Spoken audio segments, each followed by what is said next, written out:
porque seguramente que a xente quererá escoitar o que tes que dicir. Como imos facer un diálogo, non? Que niso quedaramos, entón vou empezar con preguntas. A primeira pregunta vai polas lapelas. Non, a resposta non. E non podes responder nin sí, nin non, nin todo o contrario. E na resposta ten que ter un mínimo de 10 palabras. 10 palabras, vale. E non podes repetirte. Entón, na lapela do principio de todo ven quen é Ramiro Torres. Entón, iso, supoño que xa todos sabedes quen é Ramiro Torres, porque senón non estaríades aquí, pero, de todos os xeitos, voulle preguntar a Ramiro Torres quen és. Pois unha boa pregunta.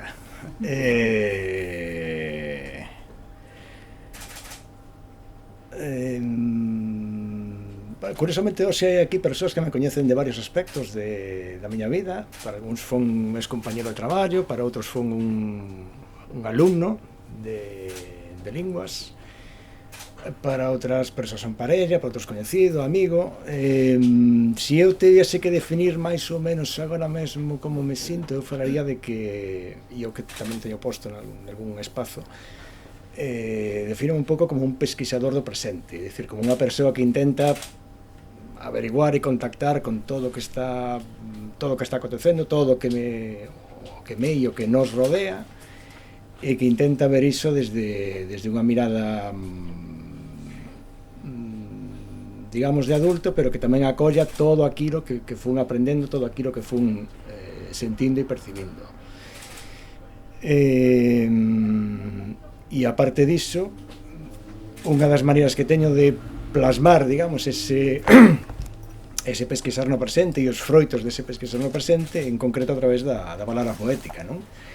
E fago non tanto por considerar que sexa unha forma superior ou máis importante de coñecemento, sino porque é a maneira que eu encontrei ao longo da miña vida para poder expresar iso dunha maneira máis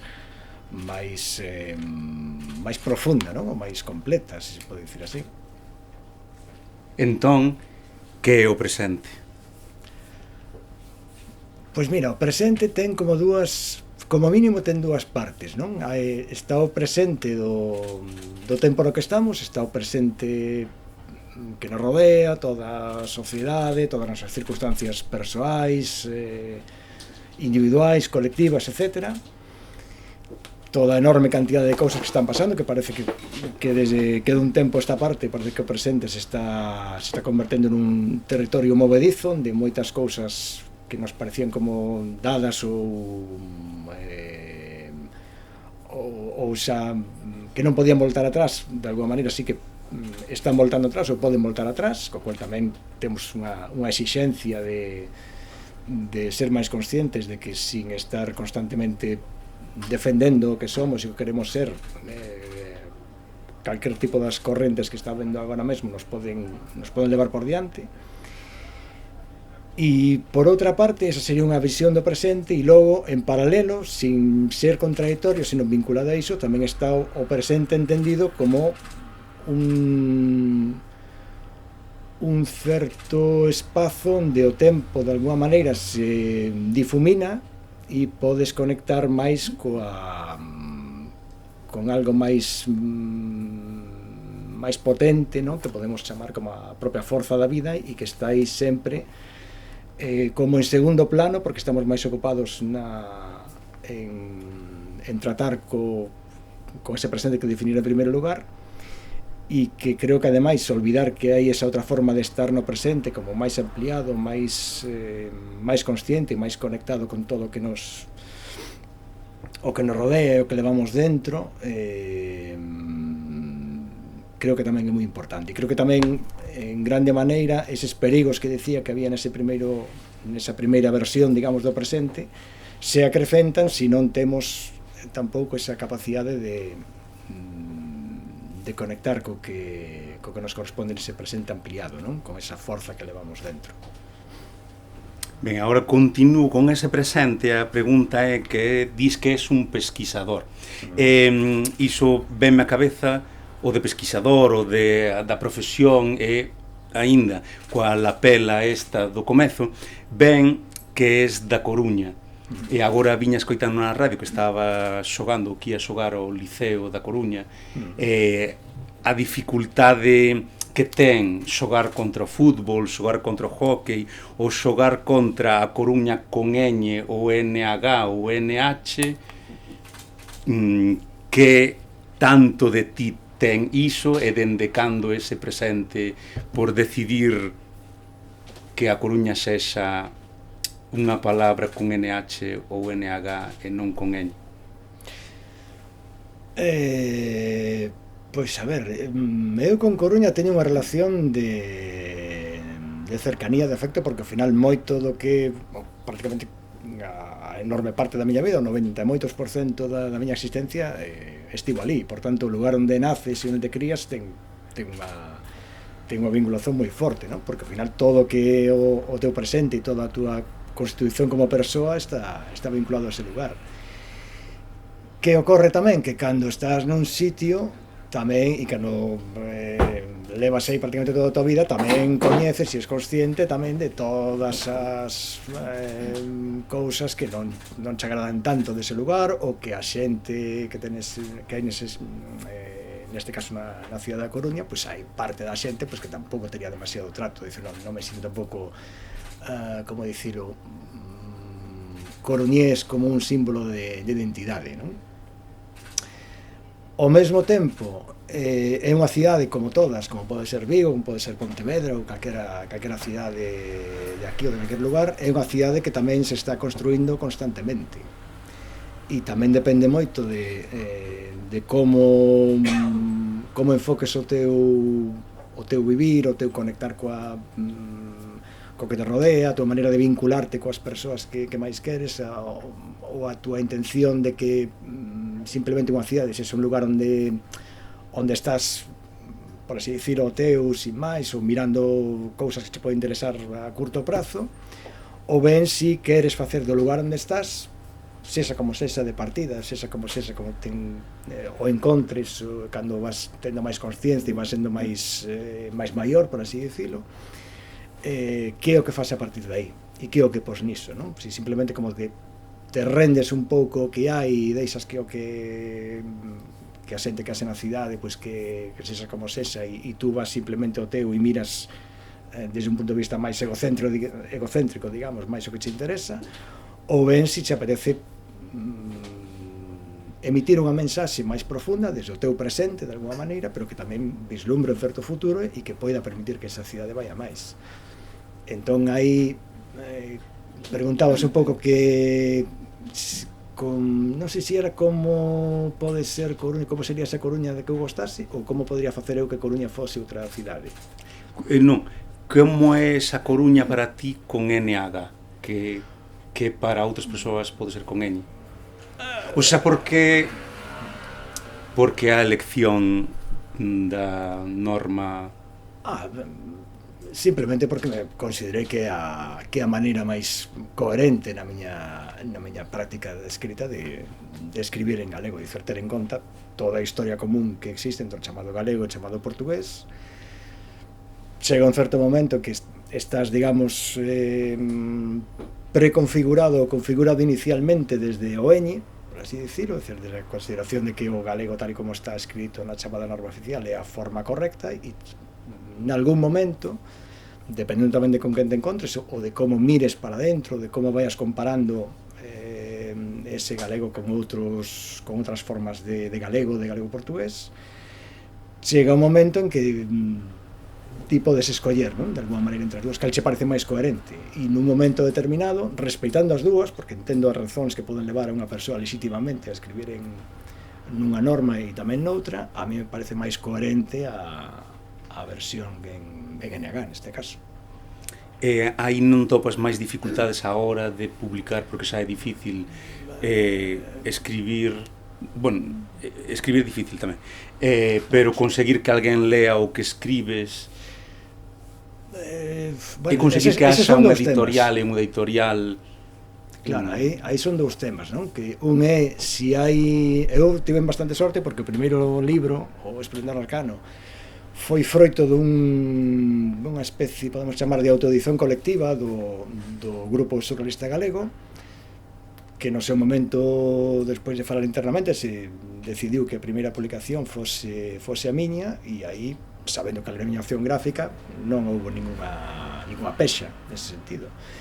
E este libro, Hipnose Encarnada, está publicado por Espiral Maior, e o libro onde o editor desde un principio non puxo ningún tipo de reparo, nin sequera considerou que era un tema a ter en conta, pois si é mellor que se publica así ou nesta norma ou noutra norma, sino que daba por sentado, el sí que lera o Esplendor Arcano, entón gostara moito, polo que me dixo el, do primeiro libro, e decidiu, de feito comentou directamente que el gostaría de que o segundo libro meu fose publicado en Espiral Maior. En ningún momento explicou que tivese que adaptar a norma para publicarse ou non. Entón aí a miña experiencia editorial foi bastante tranquila nese sentido, claro. E cambiarías de norma por publicar? No. Porque agora venme a cabeza algunhas persoas agora mesmo que están rexeitando o premio Son Carballeira porque non permite publicar ou non permite que se presente xente que escriba fora da normativa da Academia Galega. Estarías disposto a escribir ou a cambiar a norma para entrar dentro dun certame que ao final dá visibilidade? No, de feito non que me presentei ningún certame. Non por iso, sino porque non me apeteceu. Decir, tamén é certo que os únicos 2 libros que fixen dunha maneira unitaria como poemarios foron estes 2 que se publicaron. Non teño tampouco esa non teño aí un libro na cabeza que estou aí calculando, bueno, pois o cambio de norma, o mellor neste premio podría ir ou non. Eu personalmente non o faría.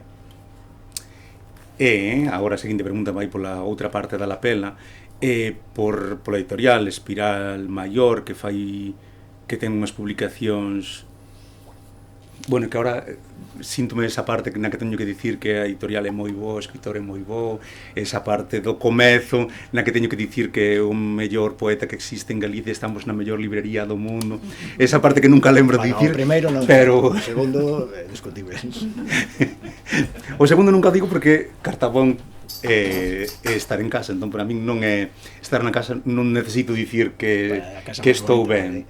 Entón non estar na casa, porque na casa estaría tomando un café e aquí non estou tomando, entón, pero bueno, é como estar na casa.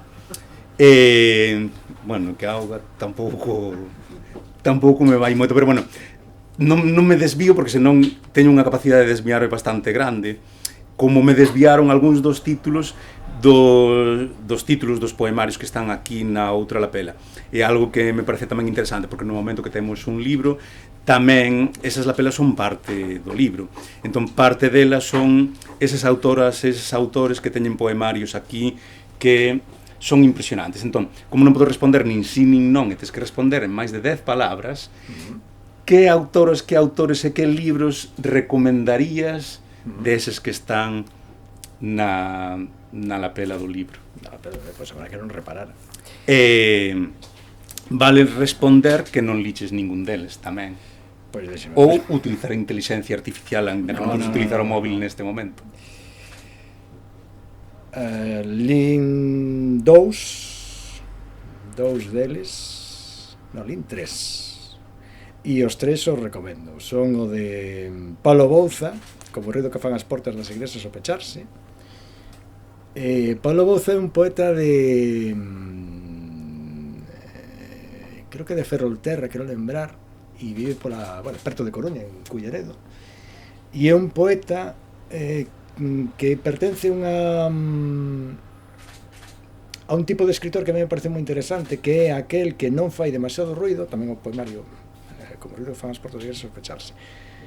É un autor que parece como que vai sin facer demasiado ruido, que ten gañado algúns premios e moi xustamente, pero non é un autor que estea constantemente falando de sí por todas partes. E me parece moi interesante que nunha literatura haxan, a parte dos autores máis coñecidos, o que máis se dan a coñecer, tamén haxa moitos poetas que están traballando dunha maneira, non digo na sombra como un lugar de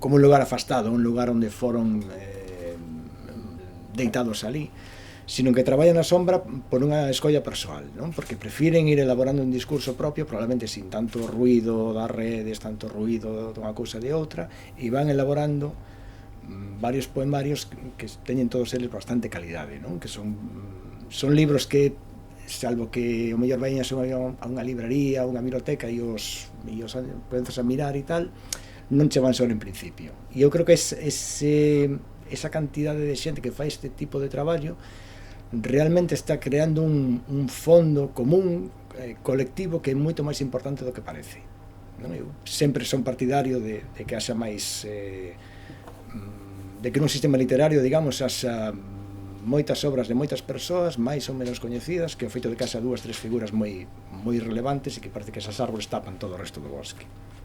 E Paulo Bouza é un deles, é un destes escritores.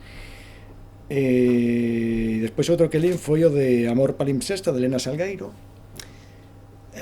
que eu tamén o recomendo porque é un libro, para ser un libro de poesía, anda sobre 200 páxinas, e ten tamén unha forza tremenda. Ela é unha muller que está vinculada a non só a expresión poética, sino a expresión teatral, e vai navegando un pouco entre os dous mares, e nun libro de case 200 páxinas vai creando como un pequeno universo, non? A súa volta. É un libro moi intenso, ten partes como que parecen, aparentemente son como máis poemas en prosa e máis narrativa, pero a verdade é que é un libro que te obriga a continuar lendo, non? Non é un libro de leitura fácil no sentido de ler 4 poemas e sabes de que vai, sino que realmente la vai configurando, digamos, un percurso nesa obra que ten algo de narrativa, ten algo de teatro, ten moito de poesía, ten a intensidade e a densidade da palabra poética, e ten tamén o feito de contar unha e varias historias, pero dunha maneira como moi envolvente, non?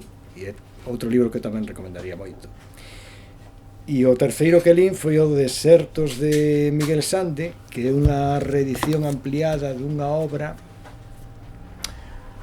que fora publicada no ano 94 na mesma editora, nunha colección máis pequena, e este Desertos recolle a experiencia que tivera el cando fixera varias viaxes polo, creo que era o deserto do Sáhara.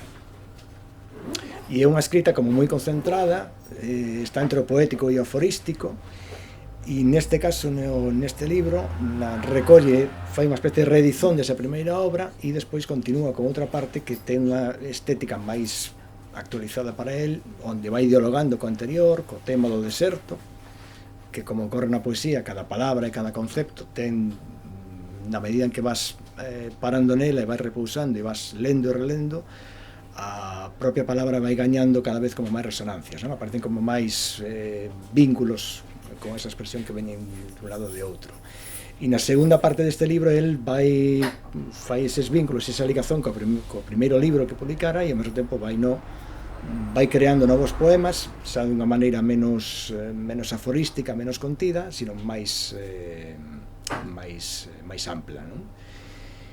E neste caso Miguel Sande, Paulo Bouza e Elena Salgueiro, sobre todo, quizá Elena Salgueiro ten menos percorrido en cantidad de libros publicados, pero sí Miguel Sande e Paulo Bouza teñen todos eles varios libros. Paulo Bouza son poesía, Miguel Sande tamén en teatro e en narrativa, e eles dous en concreto pertencen a este tipo de autores, non? Que van tecendo un bosque moito máis diverso, e que realmente hai algo moi interesante e moi potente para min aí, que é o feito de que cando entras nunha librería, cando entras nunha literatura, non te centras únicamente nunha persoa que che soa de algo, sino que tes a aventura de descubrir prácticamente moita xente que está creando moito sin facer demasiado ruido, pero dunha maneira potente e moi diversa, non? Que o que destacaría deles son os que lín.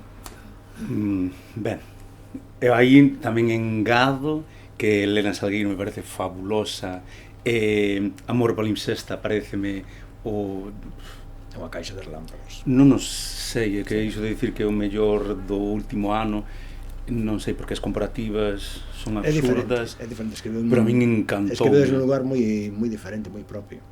e te engancha desde primeira páxina.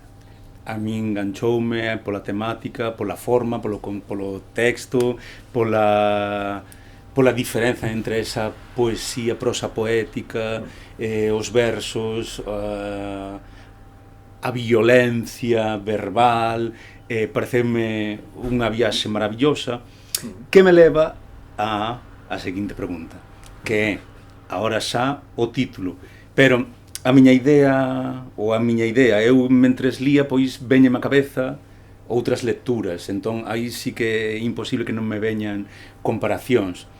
Aí pode ser que esas comparacións sexan totalmente ficticias, e sexan miñas e non teñan nada que ver coa realidade ou coa túa realidade, ou que ti teñas unha opinión diferente á miña.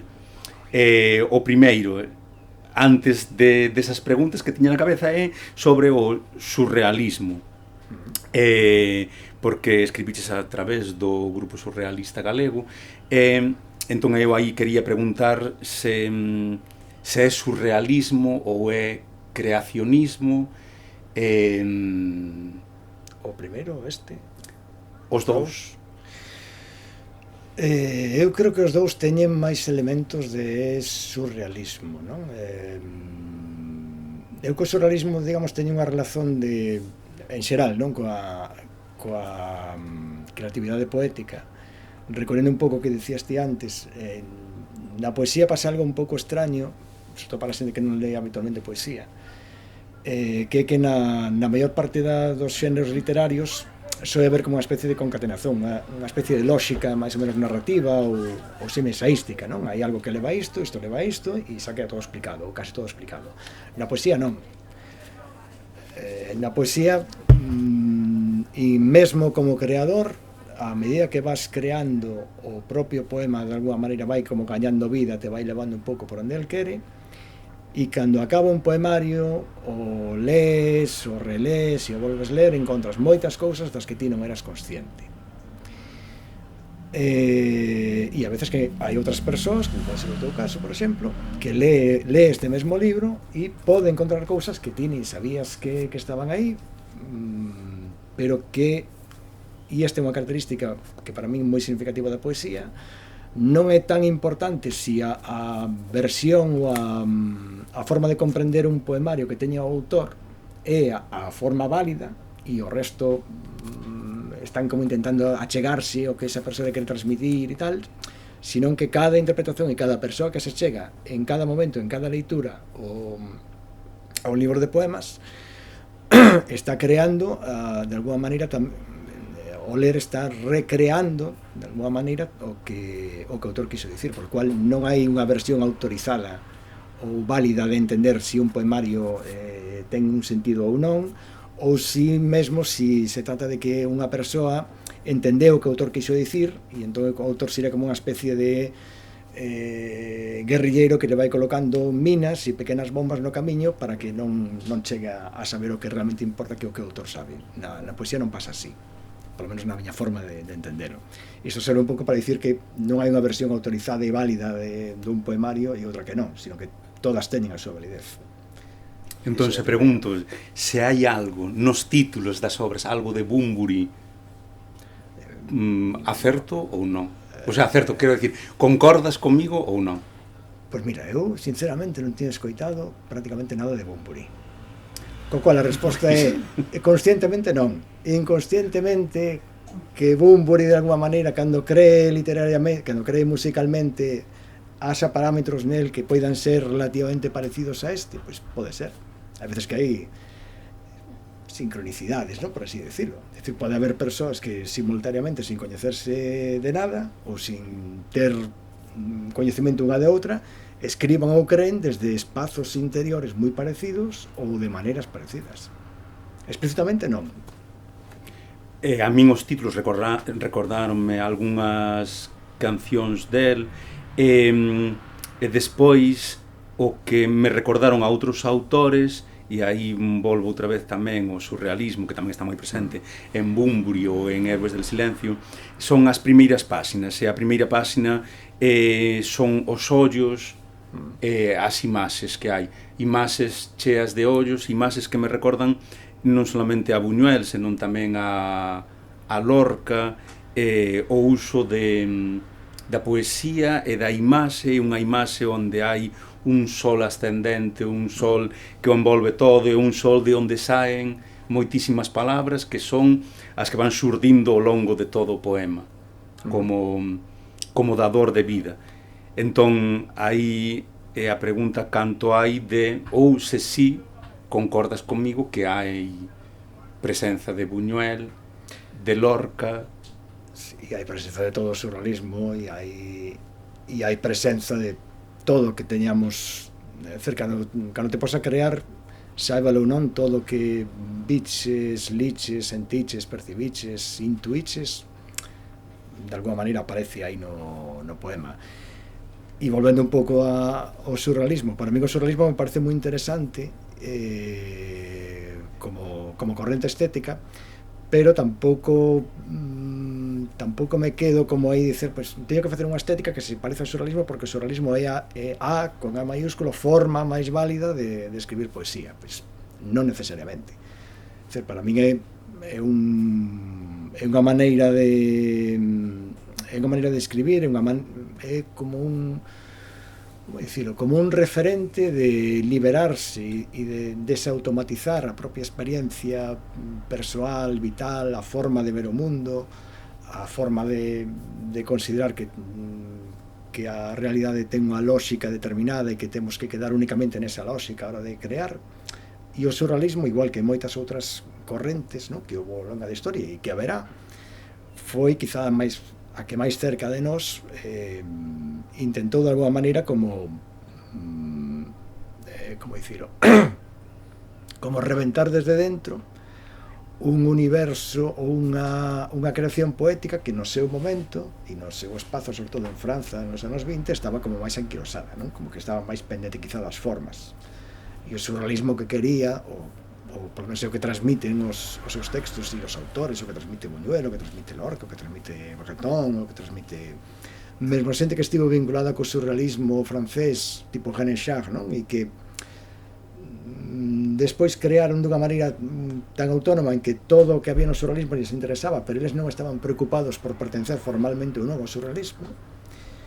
E esa liberdade interna de dinamitar, digamos, grande parte da realidade tal e como se ve habitualmente, porque sentes unha necesidade de transmitir algo, de que algo, esa especie de sol ascendente, non? Que levas ou levamos todos dentro e que ten que sair, digamos que esa enerxía e esa potencia, que ven aí un título dunha das partes do libro, eu sí que a encontro no surrealismo. Entón, para mí o surrealismo é un espazo cercano, aínda que non teño tampouco unha necesidade de buscar unha etiqueta para se o que eu fago ten un nome, ou está vinculado a unha escola ou non está vinculado a esa escola.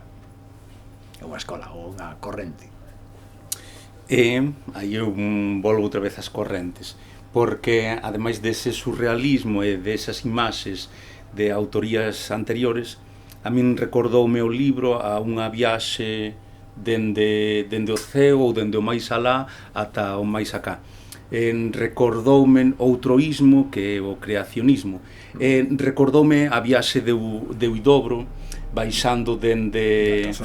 Sí, recordoume a Altazor, porque moitas veces falas dese embarazar esas palabras ou eses corpos que están embarazados e que despois botan palabras, e a palabra é algo constante no poema, na poesía. Recordoume ese descenso á terra, recordoume non solamente no de Huidobro, senón tamén de Anxo Angueira, nun libro no que tamén el baixa ata Vigo e recorre Vigo, e aquí hai un percorrido tamén como ese Altazor que va debullando letras ata prostituílas totalmente, deixalas ceibes.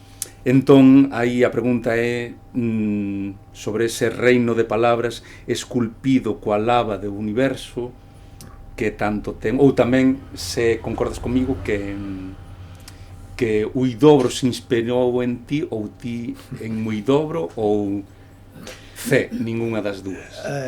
Cronolóxicamente, máis ben a segunda. Xa te estás quitando anos.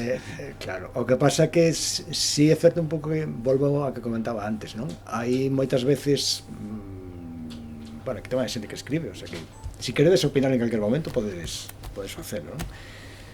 Ao final, supoño que tamén a min teme pasado bastantes veces que te encontras con xente que escribe ou que crea arte e de pronto encontras unha similitude con alguén que escribiu, que publicou, que creou hai centos de anos ou como Idobro ou xente incluso máis antigo ou de espazos geográficos moi distantes e espazos literarios moi distantes e ao final hai como unha concordancia, hai como por así decirlo, como un lugar de enunciación, é dicir, un lugar desde o que no que ti te encontras e desde o que tú creas, non? E ese lugar que para min é unha das cousas máis así dándole así voltas, non? A creatividade, neste caso a creatividade poética, eu doulle moita importancia a ter en conta desde onde creas, a encontrar ese lugar de dentro que é o que te impulsa neste caso a escribir, non? E a escribir poesía. E ese lugar ou ese espacio interno, cando vas lendo, relendo, ou mesmo despois de escribir un texto, lees ou relees, ou te encontras música, ou te encontras algo na tua vida que o fai desde un lugar parecido, hai aí como unha especie de encontro non previsto, non? O de encontro imprevisto, de encontro en que o que pensabas que era algo que só se che ocorrer a ti ou que era algo que só ti podías de alguma maneira vislumbrar, hai moitas máis persoas que en circunstancias diferentes, en espazos diferentes e en tempos moi diferentes poden crear desde eses mesmos sitios. Non se me expliquei. Sí, pero non. Sí, pero teño outra pregunta sobre esa orixe e sobre esas posibles influencias, que é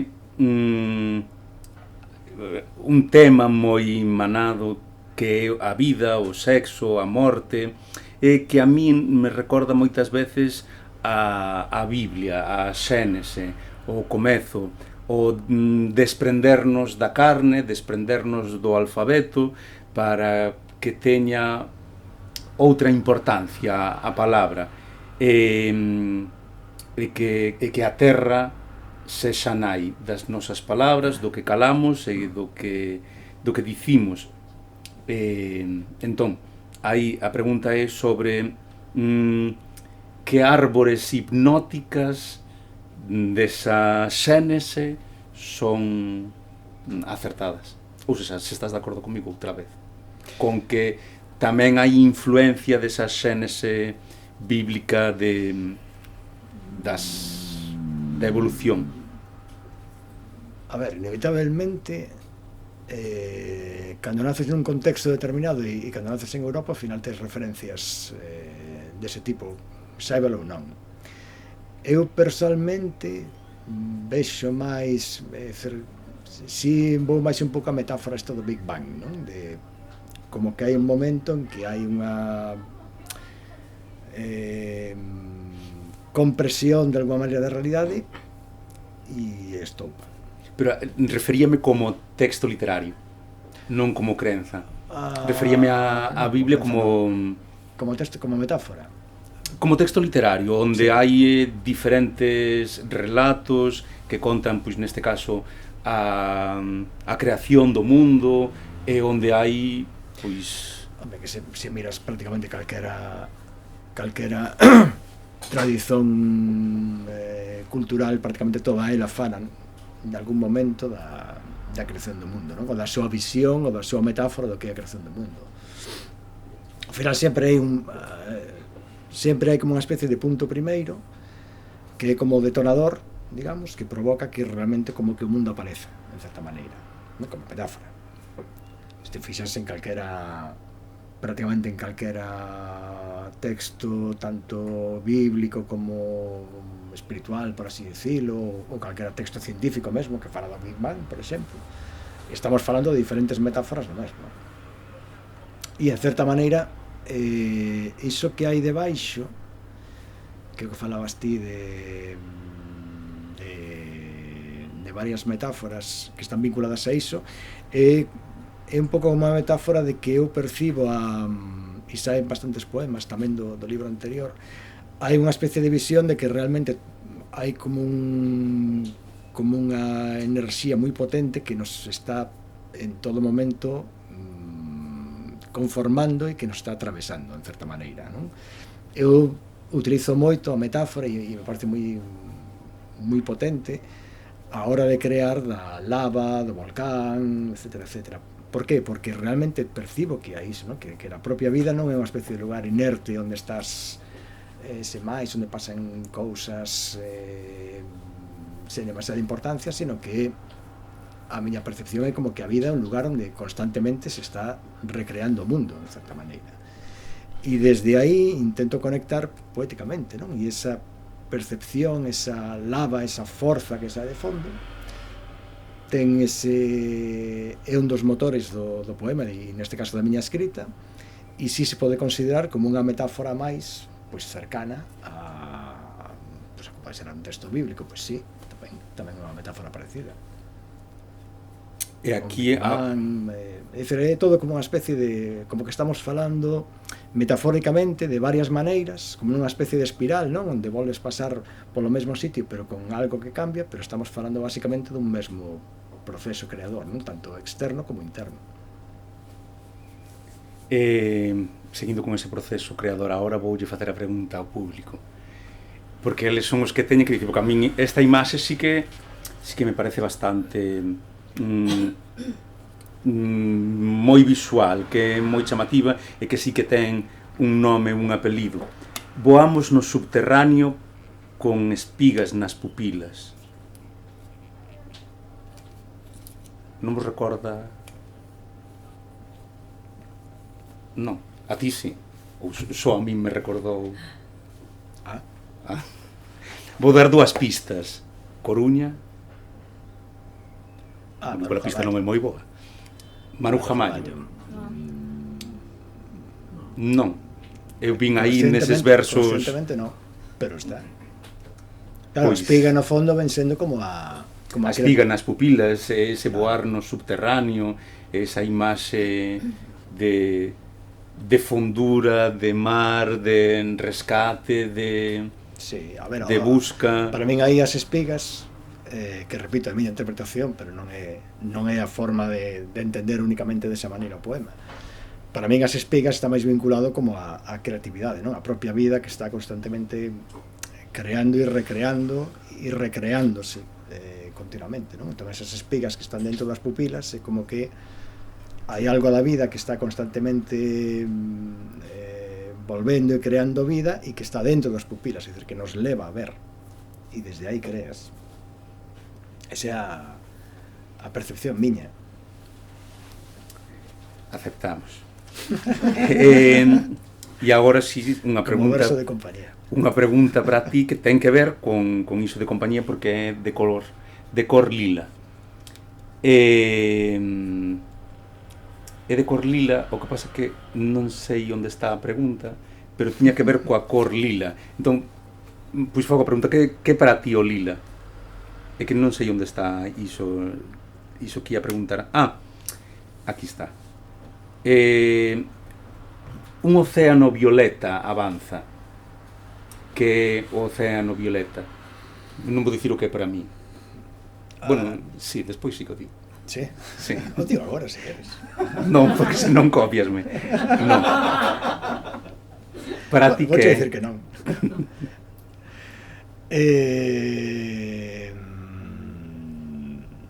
Aí a cor violeta como unha cor un pouco intermedia, pero tamén potente, non? É como un océano que de alguma maneira ten como unha potencia non demasiado rechamante, pero que sí está aí. É como non digo un maremoto, pero sí como unha especie de forza creativa que vai avanzando sin chamar demasiada atención, pero que vai copando, vai anegando, neste caso o espazo do poema, o espazo interno meu a hora de crear. E por que Violeta? Pois por foi a cor que me pareceu dese momento. Foi non é a cor, igual que por exemplo, no poemario Xogo co de encarnada, un dos sentidos do título é a cor vermella, justamente. A violeta si hai nese momento, cando estaba creando o poema, como que primeiro xa hecho o poema, é dicir, no proceso creativo moitas veces o que non hai tanto unha orde previa, unha forma concreta en que sabes o que vas crear e sabes cantos versos van ser e sabes máis ou menos que temática vais ter, ou podes ter unha intuición, pero despois no proceso de creación vai variando. É dicir, vai algo, a propia poesía, o que sexa, a propia vida, da igual o que sexa, da igual o nome que le poñamos, algo vai modificando e te vai modificando a ti mentre vas facendo o poema. Entón, inicialmente, cando escribí ese poema, non pensaba nun océano violeta, necesariamente nesa cor, sino que cando ia chegando aí, apareceu esa forma de ver como unha especie de océano violeta que fose como anegando, apareceu esa cor como a máis adecuada nese contexto. Como unha cor que é intermedia, é dicir, non busquei nin teño coñecimentos de libros de simboloxía nin demais, non busquei nada peculiar, nin a Marcha Mundial das Mulleres, que mellor é unha versión que tamén se pode ver aí realmente, que tamén é plausible, non? Sino que realmente é a cor que apareceu nese momento que nos fun creando. É dicir, hai unha parte que é moi... Cando se crea poesía hai certos momentos en que és consciente do que vas creando, vas como dirixindo o poema e hai veces que o propio poema aparece algo que non contabas con el e aparece aí, teste que retirar un pouco, non? O ego creador, digamos, tense que retirar un pouco e percibirse como se fose un lector diso que está vendo aí. E se nese momento iso ten forza e fai que teñas que modificar o curso do poema, modificas o curso do poema. E iso provocou como aquí nalgúns dos versos que te emborrachases con palabras ou con pole, porque aquí as palabras chegan a emborracharse de pole. Ti chegaches a emborrachar os ollos ou o que está detrás dos ollos para expulsar esas palabras? Físicamente non, senón tería que facer unha vista oculista, pero interiormente sí que nese proceso que comentaba hai veces que cando vas escribindo hai algo que aparece que non contabas con iso, que ten tanta forza que te obriga a parar e a retomar, digamos, o poema máis adiante ou de outra maneira. E iso sí que en certos momentos, se ten potencia suficiente, é algo que te pode embriagar. Sí, embriagar no sentido de anegar, non? De como unha forza que non esperabas e que de pronto aparece e te impacta directamente. Iso é o saber, porque aquí nun dos poemas dis que o saber beodo, o saber pode emborracharnos, ou a sabedoría está ebria e a ignorancia é astemia.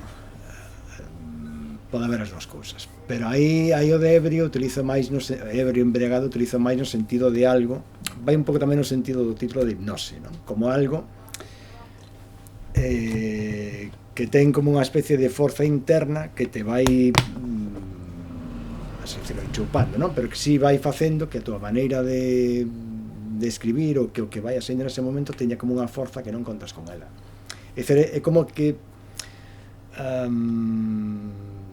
teño comentado algunha vez, na miña experiencia, cando escreves poesía e utilizas a linguaxe na forma poética, tes a sensación de que estás traballando con algo que ten vida propia, non? De alguma maneira.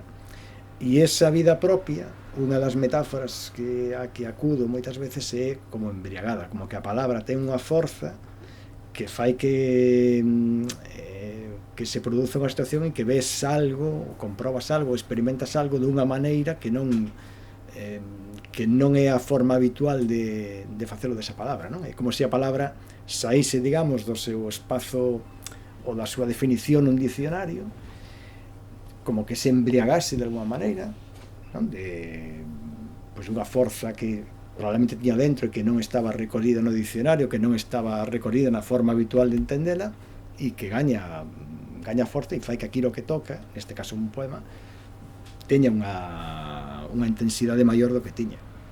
Vai por aí un pouco a... Pero a culpa é da palabra que está embriagada ou do ollo que non é capaz de ver a realidade? O ollo que está metido dentro dun corpo que non lle permite ver?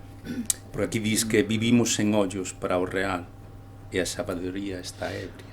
Claro, aí por exemplo, nese momento concreto, cando falo de vivir sen ollos, significa vivir sen conectar con esa potencia sin estar querendo delimitala, non? Como un ollo hiperracionalizador que quere chegar ali e darlle unha configuración determinada, vale, ese ten este sentido e xa está.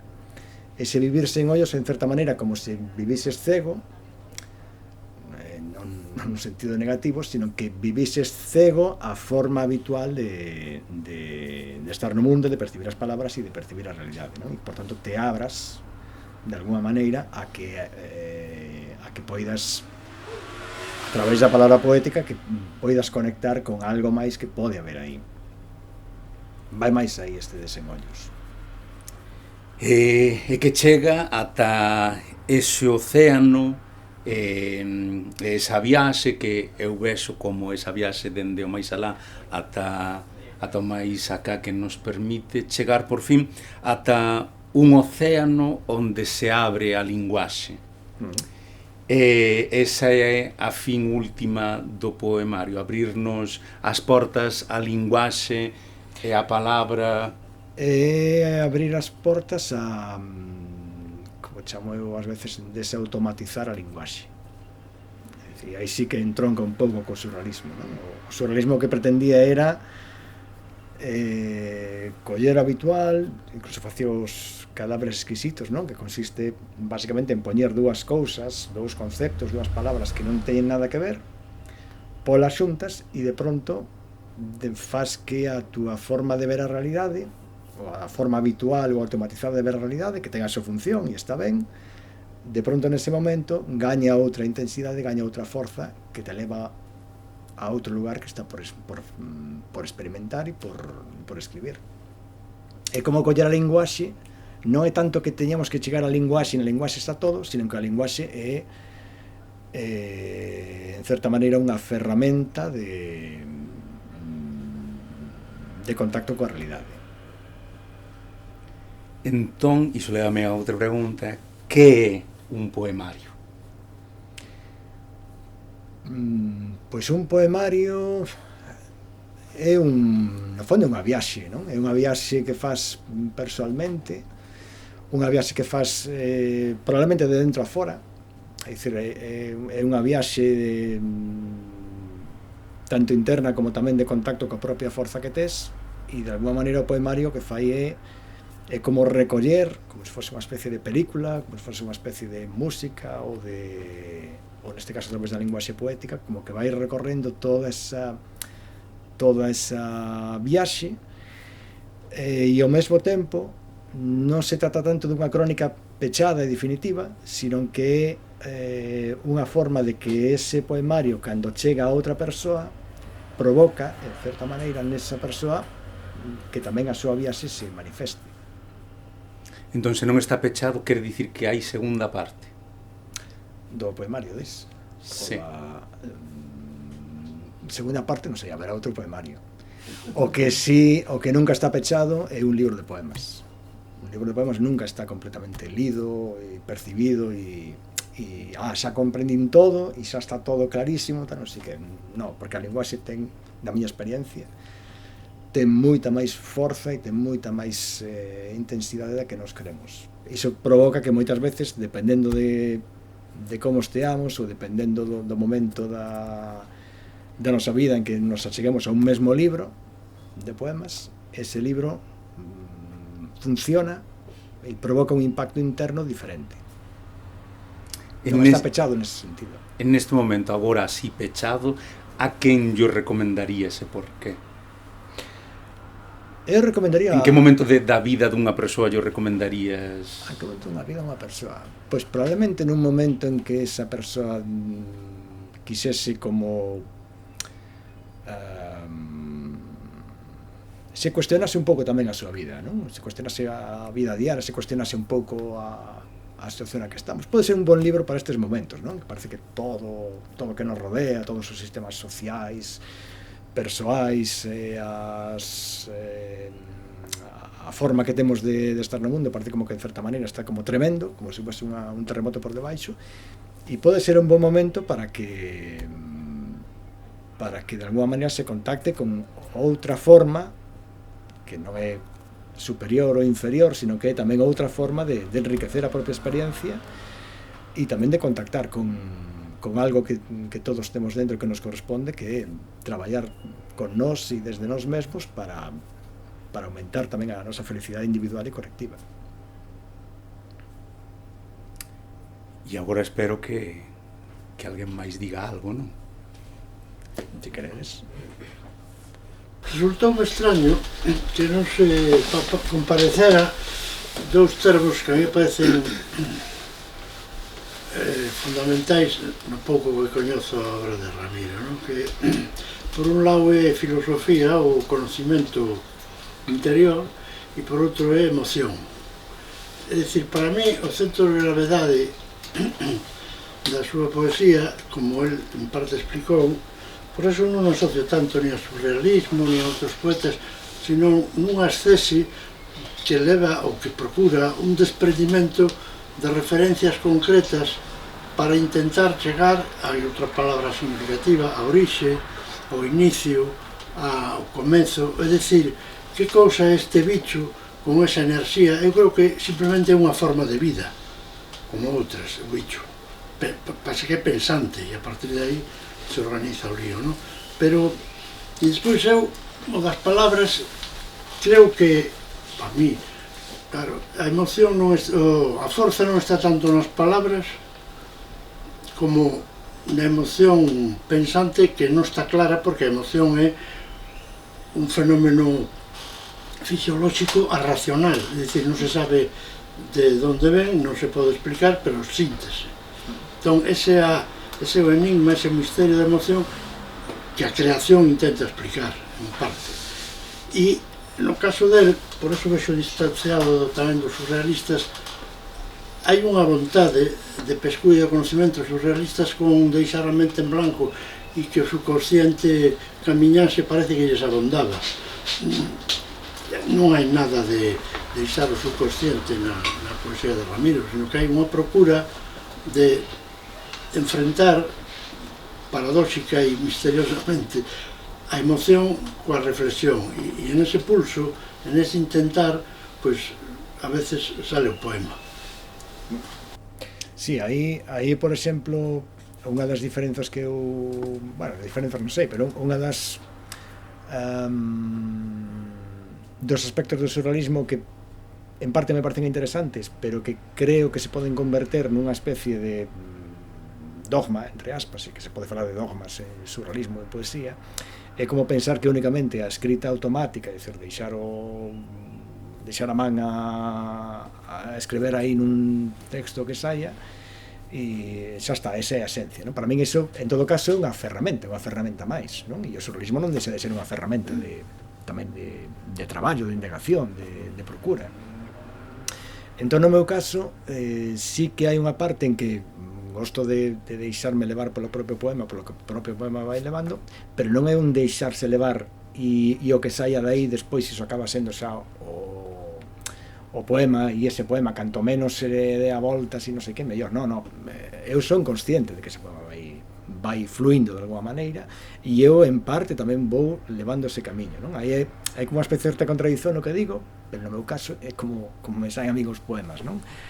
Que ser consciente de que ese poema está nacendo, de que hai unha enerxía tamén aí funcionando de alguma maneira que está levando aí, deixas fluir o que vai saindo, pero és consciente diso e é como se foses nun río navegando, vas na canoa, pero a auga do río, todo o que o río te vai levando e o sentido que teña ese río tamén actúa en certa maneira, non? Entón hai unha especie de non digo de contrapeso, pero sí de acoller esas dúas formas ou esos dous lugares de creatividade, non? Que o quizá non é algo que me interesa a min especialmente, que pois teño que facer textos surrealistas, entón escribo agora de todo o que penso e o deixo aí e xa está, e ese é o poemario.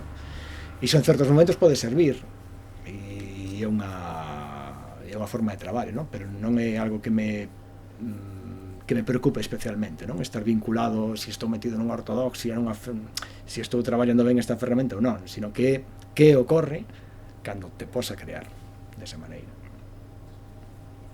Eu aí que antes de que se me escape, porque para falar sobre isto, sobre o mesmo tema das etiquetas, que é moi difícil etiquetar, e iso é algo que ás veces corresponde simplemente á crítica literaria ou aos libros de crítica, que os que teñen que colocar que unha persoa escribe poesía, outra escribe poesía de tal forma ou de tal outra. Por exemplo, volvendo a Elena Salgueiro, sería difícil metela dentro dun poemario, podría ser tamén contos ou podría ser moitísimas outras cousas. Eu aí no que vexo de surrealismo, no caso de Ramiro, vexo nas imaxes físicas, nas imaxes dos debuxos, onde se ven tantos ollos que despois van acompañados do texto. Entón aí sí que vexo moito debuxo de Lorca aí. Máis que surrealismo, eu o que vexo é esa viaxe creacionista de chegar do outro mundo ata a terra onde existen as palabras, e o que sí que non vexo é ese uso da linguaxe, esa explotación da linguaxe, que non é tanto surrealismo senón o dadaísmo, que foi o que sí que xogou con palabras o show, e que foi algo que foi... Con fonemas mesmo. Sí, que foi algo momentáneo, como o Cadáver Exquisito. Penso que o surrealismo vai máis alá desa unión inconexa de palabras, que son palabras que sí que teñen conexión, que sí que teñen unha realidade que o ollo non ve, como pois varias veces escribe o eu poético da obra de Ramiro. Saíme a parte agora de profesor. Quería preguntar se esa que importancia, ou que se é moi relevante o aspecto visual, como cando falabas dese océano violeta, si a visualización prevalece nos poemas para despois, o sea, son imaxes que despois se plasman nunha escrita, ou non, ou é unha cousa secundaria, ou como...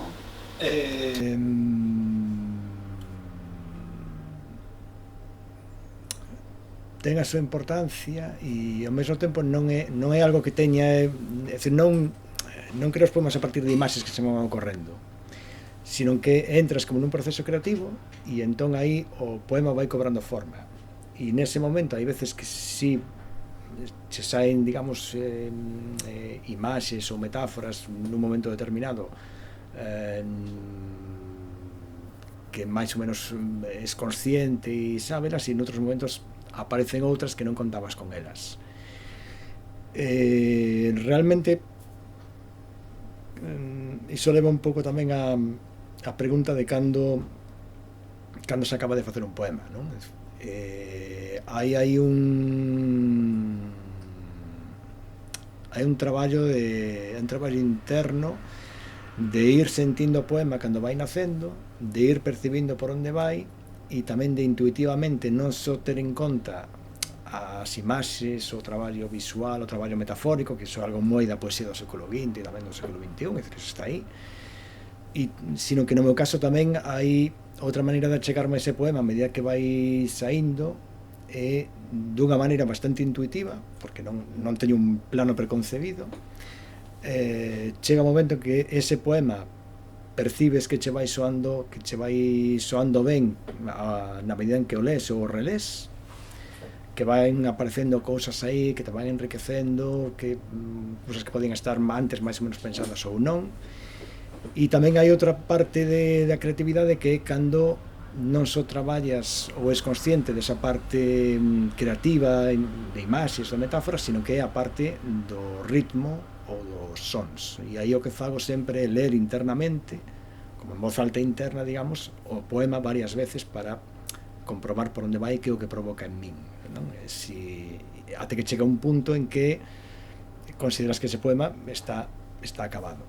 É dicir, está acabado, está até que sempre se pode retocar, pero que de alguma maneira o que esa viaxe que levou a iniciar o poema, percibes que nun momento determinado esa viaxe está acabada nun punto en que ese poema soa ben internamente, como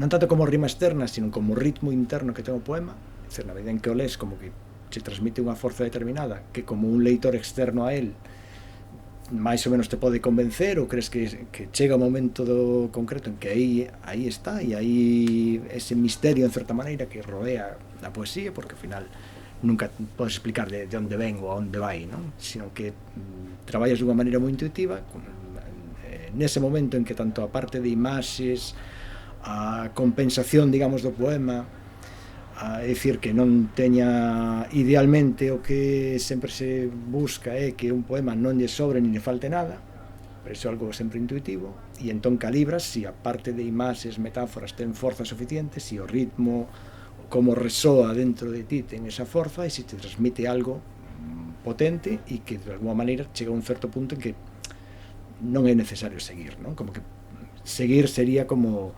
sobrecargar o poema ou volver a algo que ou estirar, digamos, ese poema para que teña 70 versos. Non. Si hai poemas que teñen 5 versos e teñen un universo dentro. Non sei se me expliquei. Eu teño aquí 3 poemas que tiña pensado ler. Si queredes leo algún, e se os aparece algunha pregunta ou algo, pois cumprimos esa necesidade profesional que falen todas as filas, senón tamén deste. Vou ler un poema de cada parte do libro, tamén para darvos un pouco pois unha pequena mostra, non? de por onde vai este poemario. Da primeira parte. O inicio transparécese no interior da brancura. Procuro a inmensidade da boca negada coa plenitude feita astro. A florazón primixenia é unha fervenza oculta, allea a cualquier mapa, como aves crepitando no obscuro do coñecimento.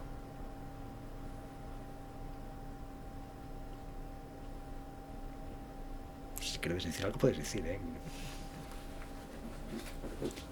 Non vou cumprir a miña parte de que agora tendes que dicir que vos pareceu, que opinades, pero sí que direi, cando acabe de ler os 3, tendes que dicir cal foi o que máis vos gustou, cal o que menos e por qué en máis de 10 palabras. Eso, e cada unha, ademais. Cada persoa. Sí, iso a Gonzalo Maribal igual non lle gusta tanto. Pois vou ler o da segunda parte. Hai un océano a avanzar deshabitando a penumbra sobre os nosos pasos. Violetas feroces acampan entre a calma estourando súbitamente nos labios. Susurramos bosques nos ouvidos da razón, mentras andamos nus no centro das horas e vivemos despedazando cos dentes cada soño incumprido. Eisnos, diáfanos no reverso da historia, abrigando o seu fluxo olvidado dentro de nós. E o terceiro, o verso rasga os tendóns dos espellos obscuros, prede o interior o anseio dunha civilización voltada para a orixe do fulgor. Viramos lava inaprensível a traspasar a realidade, vibrazón inusitadamente tensa como arco desta percepción aberta en canal, extraviándonos na danza entre a materia e a cognición.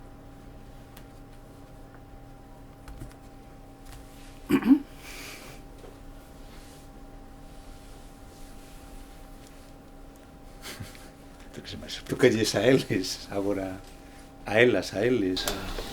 A ver, aquí a poesía tamén tens que lela máis profundamente, e con unha soa lectura pois é un pouco complicado, non? Falar dela, o que che parece. A min gustaronme.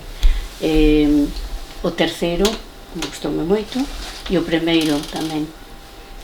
O que pasa é que, claro, necesitarías lelo con máis detenimento e máis profundamente, non? Para dar unha explicación, algo, dicir algo, non? Quizás que o conocemento que este no escuro, quizás significa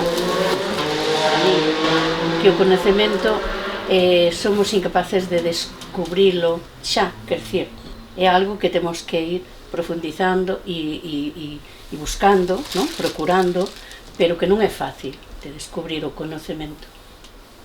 Diría eso, pero non estou, teria que lelo con máis profundidade tamén para... Sí, aquí hai un pequeno matiz lingüístico que eu sempre utilizo a expresión obscuro nos poemas. Entón, obscuro non ten ese matiz casi totalmente negativo que ten a palabra escuro, que é a oscuridade total, o desastre e demais, sino que obscuro é algo que aparentemente está escuro, que non se ve, pero que probablemente está como inexplorado, non? Que está por volver, que pode ter... Entón aí tamén xogo un pouco con iso, con esas... con crear ese espazo para abrir e para que cada persoa experimente. O que falábamos tamén, o que falabas, que a poesía, cada persoa lle transmite algo diferente. Quer dizer, non temos por que ter a mesma opinión que o autor. E tamén, cando lés en diferentes momentos, tamén pode ser diferente a opinión. Quer dizer, un poema non sempre vai ser o mesmo, senón que según ti esteas como diría, bueno, a mí falar costame máis, pero que como teñas ti o teu, a ver, como si estás triste, si estás alegre, si dependendo de moitos factores, pois o poema vai a ter vai a transmitir algo diferente en cada momento, quero dicir. Sí, iso pasa, ademais, por exemplo, pasa bastante non só con este libro, son con moitos libros de moita xente que, ao final, en función de como esteas ti, desde o punto de vista emocional, desde o punto de vista interior, da frescura que teñas, do momento que esteas, da situación na que estés, as determinados, o poema, de alguma maneira, por dicir, como que vibra, reverbera, dunha maneira diferente, e algo natural, é algo que moitas veces é complicado explicalo, isto para xente que non está habituada a ler poesía, que lle parece como unha especie de lugar extraño onde hai persoas extrañas, eso é certo, sempre, pero non todas son extrañas, non? Sino que é un lugar onde de alguma maneira tens que utilizar a linguaxe e tens que utilizar moitas cousas que nos veñen naturalmente dadas dunha maneira diferente á habitual. Entón, como case todo, a base de experimentar, a base de ler, a base de non meterse a presión de pois teño que entender o que quixo dicir o autor porque senón son un burro integral, non, que non. É que a poesía, ter que entendela... Sí, é como se queres explicar, claro, que é esta música. Explícame que é esta música determinada ou esta obra pictórica, que é, que significa... Eso foi o resultado de unha inspiración, entón é moi complicado, quer dizer, tú, a palabra ás veces pode te levar, incluso, non? É o que dicías ti, non? Que tú te deixas a veces levar pola palabra. Eso non significa que escribas palabras sueltas que, bueno, podes incluso despois volver a cambiar o poema, quer dizer, hai momentos que sí que tú dices, teño que cambialo, que o mismo poema cho pide, non? Quizás. Si, un traballo, bueno, toda esta teoría sobre literatura que falaba da obra aberta, non? Que ao final, no que ten que ver coa poesía, en certa maneira, sempre é así, sempre se pode retocar cousas. Tamén aí é conveniente basta acostumando a convivir con esa especie de plurisignificación que ten dentro da poesía, non? Entón, sempre podes ter a tentación, pois teño que retocar isto porque non sei que, violeta, claro, que puse un violeta, pois teño un azul. E outras veces, pois, queda tal cual, como saiu. Pero eso pasa entendo que en todas as artes, non? Mesmo aquí que está Vítor Vaqueiro, que tamén traballa e coñece moitísimo de fotografía, entendo que tamén na fotografía, en certa maneira, tamén pasa así. É dicir, en función de como esteas ti ou de que fagas unha foto nun sentido determinado, despois ven o momento de reconsiderar que significa esa foto.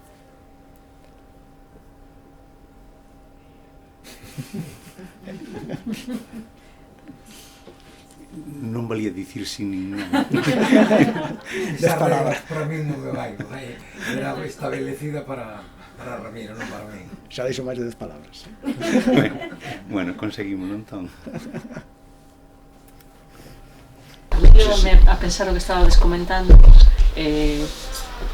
a dificultade que ten a maioría da xente para ler poesía, se ten que ver, agora vou meter co profe, se ten que ver con que cando estudamos poesía na secundaria ou na primaria ou onde sexa, esa teima en ter que entendela, en ter que explicar cada palabra e cada significado e todas as metáforas e buscarlle todo o sentido, non, que pode botar para atrás a hora de enfrontarse. Para min o problema é que non se ensina poesía, non se lê poesía, é moi difícil que a xente máis nova lea poesía, non chega ás bibliotecas escolares, non chega moito porque temos ás veces nas bibliotecas orzamentos moi baixos, se temos 3.000 euros temos que destinalos a máquinas que nos fan chaveiros plastificados coa imaxe de Rosalía ou pandeiretas que se levan moito últimamente, e iso provoca que os libros teñan menos espazo.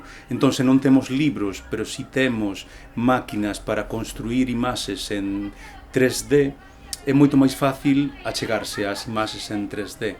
E a poesía non ten por que explicarse, igual que cando lemos unha novela non hai unha persoa que che explica o que di cada 5 páxinas, e se non entrendes algo, pois vas ao dicionario. Coa poesía tamén, pero igual que cando vas tomar un café e sabes se o café che gusta ou non che gusta, non necesitas ir a Colombia para saber que é a planta do café, necesitas saborealo, e canto máis café tomes, máis gusto terás polo café e máis poderás diferenciar se o café o tomas nunha cunca de verdade ou nun papel. E no libro penso que tamén pasa o mesmo, non é o mesmo ler o libro en papel, polo menos para min, e ler nunha edición tamén coidada cunhas páxinas bonitas, que lelo nunhas follas que igual non atraen tanto. Pero a dificultade en sí é ter que entender realidades que a veces son moi alleas, e ter que empezar a ler poesía con versos que son moi complicados, dicirlle a rapazada que teñen que adorar que cos nosos ollos podemos ver a ría de Vigo porque o meu namorado está alá e hai tempo que non teño un cervo dentro da miña fonte. Porque un neno que aínda non explorou ningún tipo de gusto por ningún tipo de tocamento persoal ten que saber que é un cervo, que é unha fonte e que iso é o máis maravilloso do mundo. Non creo que sexa necesario que saiban iso e que saiban que que casualidade, ten 8 letras xuntas, e esas 8 letras xuntas tes que contalas e tes que facer un exercicio de ecuación matemática que se non che cadra, pois xa non sabes ler poesía. Creo que deberíamos empezar lendo palabras que son máis próximas para nós, ler poesía pois tal vez de novelouro, por exemplo, ou de persoas que poderían estar enchendo castrelos, pero que non o enchen, pero que tamén teñen poesía, porque a poesía evidentemente non é o que está nos libros, e a poesía, e nós como pobo sabemos de sobra que a poesía está non nos libros, senón na oralidade, que agora, tal vez polos nosos egos, sí que temos en papel, pero canta xente analfabeta escribiu poesía, e aí pois temos a Añón, por exemplo, que sí que ten un nome, pero as nosas aboas, bisaboas eran poetas, utilizaban palabras, utilizaban rimas, utilizaban imaxes bárbaras impresionantes que ninguén lle chegou a explicar. Entón eu creo que a dificultade está en perderlle o medo, en que non hai dificultade, simplemente saborear. E a parte é que non ten por que gustarche, que non ten por que gustar a poesía, nin ten por que gustar ler, ou pode gustarche o hockey sobre patins. Entón saberías se gañou o Liceo ou non, que algo estaba xogando hoxe. Sí, non sei. Pois Aí, por exemplo, eu aí sí que falaría un pouco da miña experiencia persoal. Dicer, eu realmente comecei a escribir poesía con prácticamente 20 anos, máis menos, non? E máis en serio, xa dunha maneira, algo moi forte dentro, que necesitaba sair desa maneira con 25, máis ou menos, non? Pero, volvendo un pouco ao tema do ensino, eu lembro que cando nós que somos da xeración boomers, cando eu estaba facendo o terceiro de BUP e COU, tiven dúas persoas que deron clase de lingua e literatura galega dunha maneira completamente diferente. Neste caso de literatura galega, non? Unha era máis polo manual, bueno, pues tal autor naceu en tal sitio, fixo tales cousas, estas son as obras, facía como fago eu, bueno, como digo ás veces, non? Así un pouco de brincadeira, que realmente explicar a poesía é como se explicas unha casa polo número de metros exactos que ten a fachada, e aquí ten non sei que ten, non sei que, eso está ben, pero é un elemento. A poesía é a enerxía que está dentro disso, non? Entón, houve unha persoa que nos ensinaba a min e aos meus colegas de ensino desa maneira, non? Como máis wikipédica, por así dicilo, máis de, pois agora tedes que medir estes versos, cantos versos ten, tanto, veis, xa está, isto é poesía, non? Un conxunto de medicións, non? Algo case algorítmico, por así dicilo. E outra persoa que o curso seguinte en COU nos estaba moito máis preocupada esa persoa por mostrarnos que a poesía estaba conectada, neste caso unha obra determinada, por exemplo, na Noite Estrelecida de Ramón Cabanillas, estaba conectada con moitísimas obras de todo o planeta, que estaba conectada con todo o ciclo artúrico, toda a materia artúrica, que estaba conectada coa película de Excalibur, que estaba conectada con esta música, que estaba conectada con iso. Entón, esa persoa que facía era darche un mapa de conexións como alumno, non? Había xente que pasaba de todo, que importaba 4 pitos, pero a xente que tiñamos máis interese ou máis potencial interese por iso, nos vimos interesados por iso. E a min iso era como onde pensaba que había un libro de non sei cantas páxinas que había que medir externamente, e resulta que aquí hai unha especie de microcosmos que a súa vez está conectado con sistemas literarios de todo o planeta e con música e con películas e demais, non? Entón, esa maneira de mostrar que non só a poesía, sino as artes e a propia vida ten unha enorme riqueza que está moi interconectada con moitas formas artísticas e moitas formas tamén de estar na vida. Eu entendo que é moito máis potente se te encontras con ese perfil de profesorado, de persoa que se preocupa máis de transmitir o que hai dentro, o que che dá parámetros para que poidas por ti mesmo ir avanzando e ir descubrindo esa caixa de relámpagos que para min é a poesía. É moito máis potente que algo estritamente, pois, como se podes medir chourizos por centímetros, non? E como está grabando, pois vou dicir que esa persoa chámase Miguel Mato, que é un moi bon escritor e con que hoxe manteño ademais moi boa amizade, e ademais non sei se foi a persoa que provocou que a mí me interesase a literatura, pero si foi unha persoa que abriu o campo de percepción dun adolescente na Agra do Orzán, que aquí outra persoa no público que sabe de que estamos falando, e que descubriu aí que había algo moi interesante, non? E un pouco máis adiante no tempo, esa forma, neste caso a palabra poética, foi a forma que para min foi a a que máis cómodo me sinto para poder transmitir e explorar e aprender e reaprender. Que é un pouco polo tema do ensino, non? Que tamén depende moito, sí, depende dos sistemas, dos orzamentos, de tal e cual, e tamén depende moitas veces da propia persoa que transmite, non? Cal é o traballo dunha persoa que ensina? É unha persoa que ensina algo técnico ou é unha persoa que ensina a abrir a túa percepción, non? sobre algo e que tú mesmo vayas carei realmente con interese porque che toca algo aí dentro. Si, o profesor debería ser guía. O que pasa que eu aí facía unha crítica a eses orzamentos, como agora xa non estou en horario laboral, podo... non podo dicir nada. Bueno, quero dicir que... Cortamos o vídeo por si acaso. No. Que a lixivia está ben para fregar o chan, pero na miña lingua non hai lixivia posible que limpe as miñas palabras, entón o dito está. E creo que ler é bonito, e escribir é lindo, e Novelouro ten poesía tamén, outra cousa que a min me gusta ou non, pero pareceme maravilloso que a xente nova estea escoitando poesía musicada, cantada, sen prexuizos, como fan pois xente que fala sen ningún problema con geada, con seseo, e permitíndonos ver que...